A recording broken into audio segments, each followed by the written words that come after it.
so that everyone who believes in him may have eternal life. For God so loved the world that he gave his only Son, so that everyone who believes in him might not perish, but have eternal life. For God did not send his Son into the world to condemn the world, but that the world might be saved through him. Whoever believes in him will not be condemned, but whoever does not believe has already been condemned, because he has not believed in the name of the only Son of God. And this is the verdict, that the light came into the world, but people preferred darkness to light, because their works were evil. For everyone who does wicked things hates the light, and does not come toward the light, so that their works might not be exposed. But whoever lives the truth comes to the light, so that his works may be clearly seen as done in God. The Gospel of the Lord. Praise to you, Lord Jesus Christ.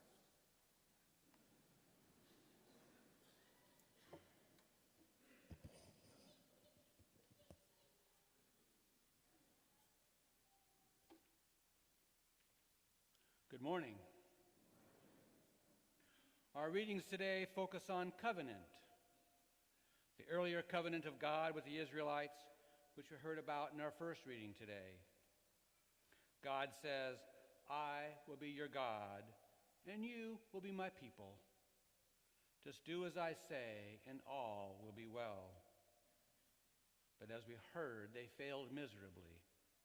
And then in our gospel reading, we hear about our covenant today, sealed with Christ's blood and love. For God so loved the world, he sent his only Son. Yes, God so loved the world, he sent his only Son to show us how to do the Father's will. That's John 3:16. Have you seen that before? We see that sign all the time, especially during football season. John 3:16, John 3:16. And if you look at the faces at the football games, you can see a lot of people saying, yeah. Put that sign away. Let's get on with the game and point that camera back to the field where it belongs. And why does John 3:16 matter to me anyway? That was 2,000 years ago. And I actually had someone once say to me, they said, I didn't ask this Christ guy to die for me. That was his choice. Why should I care? That was his choice. But how sad. Then they go on, I don't need church. Besides, religion's a crutch. Or religion is for the weak. Yes, religion is for the weak. Have you heard any of that before? Or you may have heard someone say, most churches are filled with hypocrites anyway. The only thing any church wants is your money. There are lots of people who go to church who are worse than me. Or every church thinks that they are the only one who has the truth. Sound familiar? I remember when I was growing up, we always went to 8 a.m. Mass as a family. And I came from a large family. Well, it was the first Sunday after my 18th birthday. And I decided that now I was 18, I did not need to go to church anymore. I'd planned this for months. I was counting down the weeks. So on that Sunday, I slept in. Well, as everyone was getting in the car, my dad did a head count and saw that I was missing. Came into the room and says, why aren't you in the car? I said, well, now that I'm 18, I never did get to finish my sentence. Because he literally reached down, picked up the bottom of the box spring, and did that. And in one swift moment, in the blink of an eye, I found myself under the bed, upside down, with everything on top of me.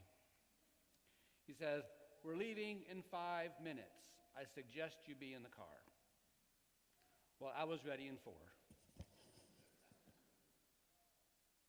Perhaps there might even be a few people here today, like me when I was young, who feel they were coerced into coming to church. As long as you live in my house under my roof, you do as I say. You go to church. I see some smiles out there. Some of us have heard that before, haven't we? Maybe some of you are here today, though, simply because my family expects me to be here. That was me afterwards. Or I'm here because I'm trying to be a good role model for my family, but I really don't get anything out of it. And do you really believe all that stuff? Or parents, perhaps. I'm not even sure why I bother to drag all the kids here. I'm so busy with the kids, I can't hear, I can't see anything. I don't get anything out of it. Or maybe, to be honest with you, early Sunday morning is the best time to golf, but don't tell anyone. Did I miss anything? Did I miss any excuses yet? You know, there are lots of other ways I can spend my precious time, which are more practical, more useful, more fruitful, more fun. And this concept of resting on the Sabbath, who needs rest? I sure don't. I can go 7 days a week. Just ask my friends. And if I did take a Sunday or a weekend off, I certainly wouldn't come to church. I would go to the beach or to an NCAA tournament. And go to church on the weekend while I was there? Don't think so. You're kidding. And then, when I try to tell folks that I don't need church, they tell me, but church is people. It's not the institution. Church is community. Church is family. You need people. And the truth is, I'd really rather do it myself. And I find I'm much better off when I don't have to rely on other people. And besides, I can be a good Christian and not go to church. We've all heard that one before, haven't we? Okay. Well, maybe I'm not describing your feelings, but we all know people or have family members who fall into one of those categories, because I sure do. Well, keep praying for them. Chances are they will come around eventually, as I did. But the bottom line is, we do need the rest. We do need family and community, and we really do need church. And when we think we can do it all by ourselves, and we go, and we neglect ourselves, our mind, our body, our spirit get tired, they get sick. Our mind, our body, and our spirit become ill. Even the best computers need to be rebooted every once in a while. The best machinery needs to be shut down for maintenance. Our cars need to go into the shop once in a while. New batteries, new headlights, new wipers, new tires.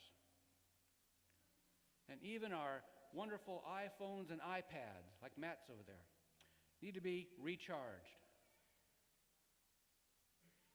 And now that I think about it, I believe that church really is for the weak. Yes, church is for the weak, because compared to God, we are all weak. And yes, even we need to reboot and get recharged. And what better way to do it than to hit Control-Alt-Delete and plug in to church?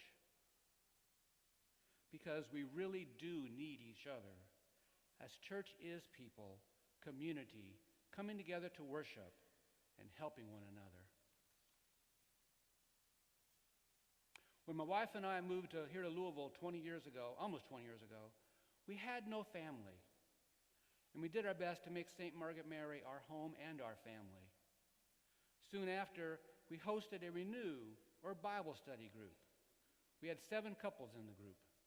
Several of our members have already passed on, but we had a young couple in our group, Gary and Elizabeth, who, like us, had just moved to Louisville from out of state and had no family. A few months after joining our group, Elizabeth collapsed at work, while Gary was in Colorado on business. A coworker called Gary, and Gary called me. And I called Cindy, so that when Elizabeth woke up in the recovery room, she was not alone, as Cindy and I were at her bedside. And then Gary arrived just before midnight. Well, as it turned out, about 3 weeks later, it wasn't even a full month, Cindy collapsed at work while I was halfway across the country. And when she woke up in the recovery room after having a third of her colon removed, it was Gary and Elizabeth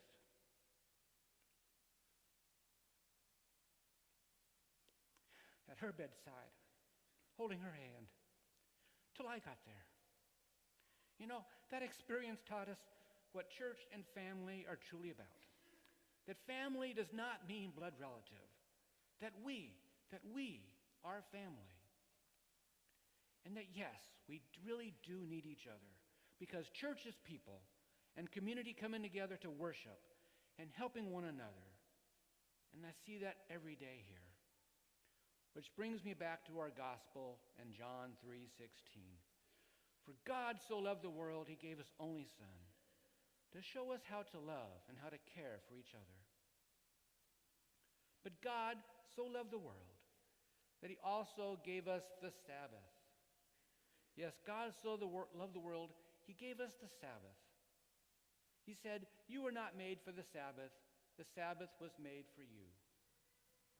So that you can plug in, get recharged, rest from your labors, and come together as family and friends and people of God to give thanks for all our blessings, for we have much to be thankful for, and to recognize that we are to share those gifts, share those blessings. Which brings me to our message series this week, Lent 4.5. I recall when I first heard the phrase Lent 4.5, I was wondering, 4.5, is that like Windows 7 or iOS 8.2? Well, if you read the first Lent 4.5 handout a few weeks ago, you read that if the earth were divided equally among all its inhabitants, each person would get 4.5 acres.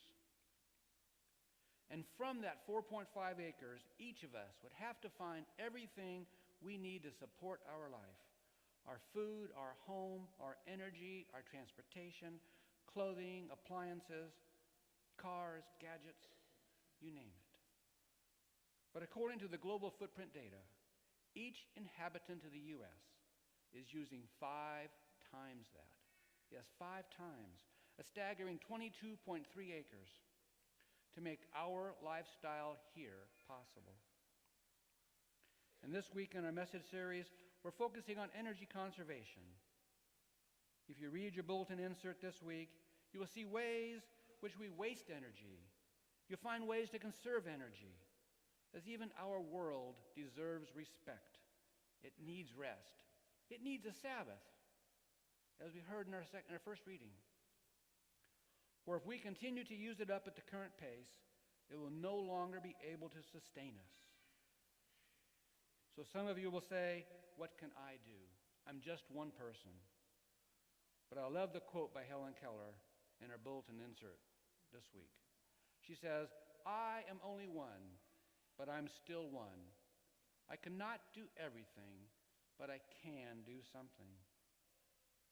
And then she goes on to say, alone we can do so little, but together we can do so much. God bless.